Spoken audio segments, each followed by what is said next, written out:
There's nothing more American than PBS. It's a safe place where kids learn and grow, and where grown-ups are informed, entertained, and inspired. PBS is one of America's greatest resources for 50 years strong, and PBS needs your help to keep going for another 50. We will have done a great service for our future. Visit Protect My Public Media to learn more, because there's nothing more American than PBS. Israeli Prime Minister Benjamin Netanyahu is having dinner with President Trump tonight, his third visit to the White House this year. The two are meeting as Israel and Hamas are negotiating a ceasefire, and the U.S. is lifting a terrorism designation on neighboring Syria.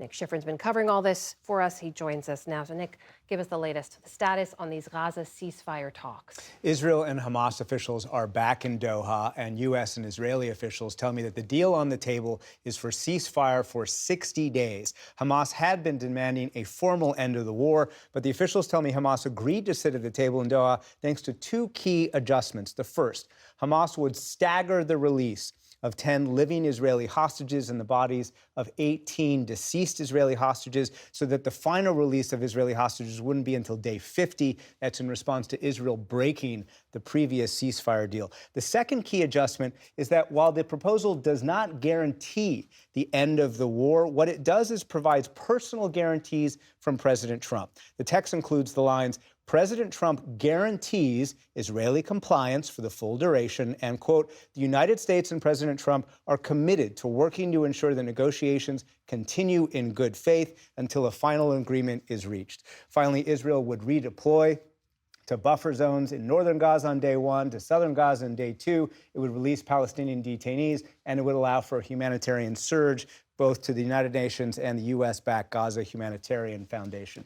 Officials tell me that in Doha, last night's discussions, today's discussions, Amna focused on the humanitarian deliveries and the withdrawal of Israeli troops. But a key announcement from the White House today, Steve Witkoff, the president's man on this negotiations, will head to Doha. That is a sign that U.S. officials tell me they are optimistic that even though while Hamas publicly says it wants an official end of the war, Hamas is leaning toward finalizing this agreement. So ceasefire talks sure to be high on the agenda. What else do we expect President Trump and Prime Minister Netanyahu to be discussing on this visit? An official familiar tells me that not only will they discuss the ceasefire, but they'll discuss the day after the war in Gaza. And of course, the challenge there is immense. The UN estimates some 90% plus of residential buildings have been damaged or destroyed, and 1.9 million people, that's more than 90% of the population, have been displaced. We also have seen Israeli strikes continue just overnight.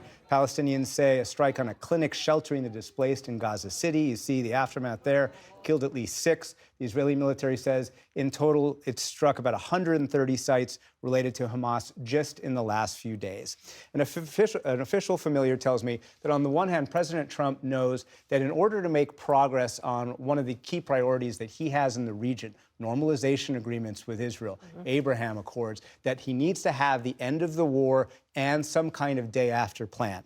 Netanyahu, though, has not articulated a plan, at least publicly, beyond destroying Hamas militarily, nor has he indicated a willingness to take the steps that Saudi Arabia is demanding he take in order to have those normalization talks, which is steps toward a Palestinian state. And a U.S. official who's skeptical of this deal does say there is no day after plan and the war could very well resume. However, other officials, including another U.S. official and a regional senior official, tell me that no, Israel in private has indicated it's willing to take the steps that in public people are demanding it make, and that it's up to President Trump at this point to decide how much pressure to put on Netanyahu in order to make these next steps. Lastly, Amna, quickly, they'll talk about Iran, of course, Netanyahu reiterating his concerns about diplomacy with Iran. Meanwhile, today, the State Department, we saw, lifted a major terrorism designation on the Syrian group that now runs the government there. How big a deal is that? Yeah, that's HTS, Hayat Tahrir al-Shams. The State Department declared today that it was no longer a foreign terrorist organization.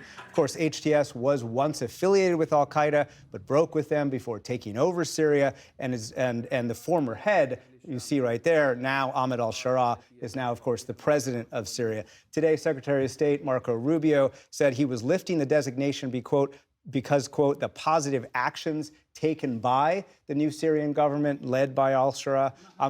Analysts tell me that this is a significant step, especially as the U.S. plans other steps toward normalizing with Syria, but they don't expect any Syria-Israel normalization, more likely some kind of status of forces agreement in the coming months where Israel would withdraw from Syrian territory. Nick Schifrin, thank you as always. Thank you.